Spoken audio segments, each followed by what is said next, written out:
گفتگو کے درمیان ہوتا ہے کہ چلو مان لیا کہ چلو دوست کا اعلان ہوا ہے. دوست سے جنگ کرنا کسی بھی کلچر میں جائز ہے. دوست پر لشکر کشی کرنا، دوست کو گالیاں دینا کسی بھی کلچر میں جائز ہے. یہ جو 120 سال مولا امیر المومنین کو گالیاں دی گئیں تو آپ کو اندازہ ہوگا جو شاعر شعر کہہ رہے تھے نا، من قال فینا بیتا بنا اللہ فی الجنت بیتا، کہ جو بھی ہمارے لیے ایک شعر کہتا ہے خداوند تبارک و تعالی جنت میں اس کے لیے گھر بناتا ہے. میں ہمیشہ کہتا ہوں یہ جو ہمارے برادران بھی اشعار پڑھ رہے ہیں وہ دو طرح کے ہوتے ہیں. ایک خود شعر کہنا وہ تو قطعاً ثواب کا کام ہے، لیکن اگر کسی کا پڑھ لیا وہ بھی ثواب کا. لیکن اس شعر سے فائدہ کیا ہو رہا ہے؟ اس شعر سے دل میں احترام آ رہا ہے کہ نہیں آ رہا؟ یہ احترام کس کا ہے؟ دین کے سورس کا احترام ہے، قرآن. اب آپ تصور کریں مولا امیر المومنین پہ گالیاں دی جا رہی تھی، اگر اس زمانے میں کوئی شعر کہہ رہا ہے تو کتنا بڑا کام ہے. امام رضا علیہ السلام فرماتے ہیں یا دیبل مرحبا بناصرنا بالایدی والانفس، شاباش اے دیبل کہ جو ہمارے مددگار ہو اپنے ہاتھوں سے اور اپنی زبان سے. آپ سوچتے ہیں اس کا زمانہ گزر گیا؟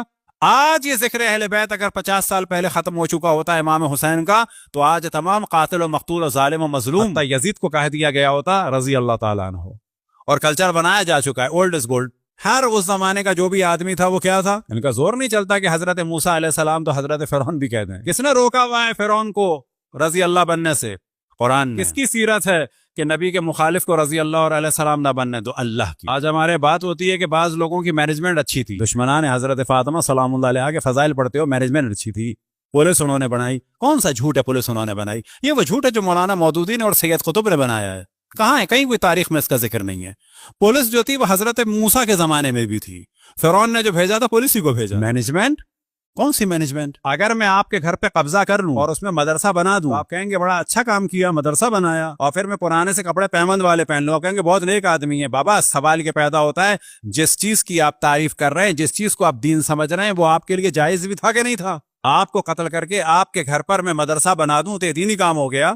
پھر میں پرانے چپل پہن لوں تو آپ میری سادگی کی بات کریں گے، پھٹے ہوئے کپڑے پہن لوں تو آپ کہیں گے بہت نیک آدمی ہے. کہا جائے گا نا یہ پھٹے ہوئے کپڑے پہنے یا ریشم کے کپڑے پہنے، دونوں صورت میں جہنم میں جائے گا. اصل مسئلہ یہ خدا رسول اور ائمہ کے خلاف تھا یا خدا رسول اور ائمہ کی اطاعت کر رہا تھا؟ مینجمنٹ یہ ایک مغالطہ چل رہا ہے. چنگیز خان سے بہتر تھی، سکندر اعظم سے بہتر تھی، مطلب ملکہ وکٹوریہ سے بہتر تھی. لوگوں کا خون بہایا جا رہا ہے، اسلام کے نام پر جو ہے وہ منت مانی جا رہی ہے کہ خون کا دریا بہائیں گے. یہ مینجمنٹ ہوتی ہے.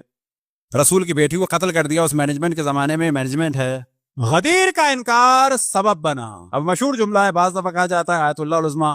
عبداللہ شیرازی سے کسی نے سوال کیا حج کے زمانے میں، بعض جگہ یہ ہے کہ یہ پہلے بھی بعض علماء جواب دے چکے کہ آپ لوگ عزاداری کیوں کرتے؟ انہوں نے جواب دیا عزاداری اس لیے کرتے ہیں جس طرح سے تم نے غدیر بھلا دی، کہیں شہادت امام حسین نہ بھلا دو. اب یہ سوال ہوتا ہے کہ عزاداری کھل کے کیوں ہو؟